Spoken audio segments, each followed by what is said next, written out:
Dear Mrs. Turner. Hi! It's me, Matt! And oh boy, do I have some info for you guys. Before we start on this, let me ask you something. What is the deal with lawyers? Like, come on! Do we really need words so long that it splits our 5th and 6th grade vocabulary into two? For example, just a snippet from a conclusion on one of the court cases I've had to do. Yes, Justice Hugo L. Black delivered the opinion of the 9-0 majority. The Supreme Court held the framers of the Constitution placed a high value on the right of the accused to have the means to put up a proper defense. And the state as well as federal courts must respect the right. The court held that it is consistent with the Constitution to require state courts to appoint attorneys for defendants who cannot afford to retain counsel on their own. Like, who reads like that? All you had to say was, yeah, Hugo Black said that everybody said it was cool. Oh, and people that can't hire a lawyer, get them one. Anyway, with all criticisms out of the way, let's look at the 6th Amendment. Trial rights.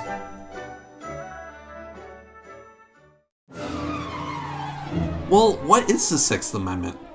Well, in English, it's really simple. Trials can be public unless the court says otherwise. Anyone who can't afford an attorney may be given one for the case. Any witnesses and suspects must be present for the trial, and the accused person must have a speedy trial. So, if anyone is confused about what I just said, let me go into depth. A public trial is a trial open to the public, unlike the secret trial. This, however, should not be confused with a shown trial. A public trial goes through what is called a substantial probability test, which rates it on a scale on how dangerous it is to the public. For example, let's say there was a jewelry store that was robbed. This case could be low on the substantial probability tests. While a case like a war crime where there's some secret info, this may have a high substantial probability score. This is all decided by the judge a few days before the trial happens. So in the long run, a public case is not a shown case. It just means that if the trial is too high on the chart, it can't be seen by the public or the media. It also protects the accused's need for a fair trial. If they think the public will disrupt the trial, they may close it off from the media and the public.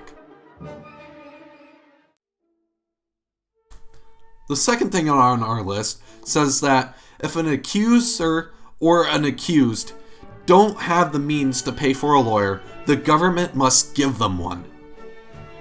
This, however, was not the case for Gideon back in 1963. Clarence Earl Gideon was charged for breaking into a pool room and trying to commit a misdemeanor. Gideon couldn't afford a lawyer for his case and asked the court for a lawyer. During this time period, though, Florida had a law saying that only capital cases may receive an attorney. So, when the trial started, Gideon had to represent himself and try not to get thrown into the slammer. In the end, he was found guilty and sent to prison for 5 years. So, basically after that, Gideon got mad because he thought his rights for the 6th Amendment had been violated, and the court said it was. You know, I already said this once at the beginning of the video. So, yeah. Alright, let's try to hit this last two with a single sweep, shall we?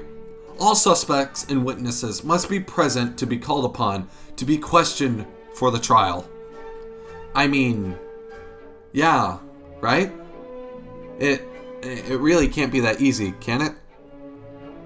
Well, no, it isn't.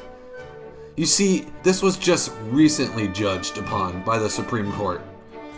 In 2004, a man named Michael Crawford stabbed a man who he claimed was trying to rape his wife. Wow. I think I said that weird. Anyway, the prosecutor brought in a tape that held a recording of Crawford's wife. The tape contradicted Crawford's argument and made it irrelevant. I can't say that word.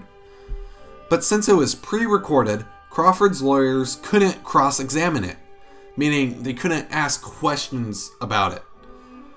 With that in hand, Crawford was sentenced to jail for assault. So, Crawford reached out to the Supreme Court, saying that it wasn't fair because he was unable to defend himself against a pre-recorded message.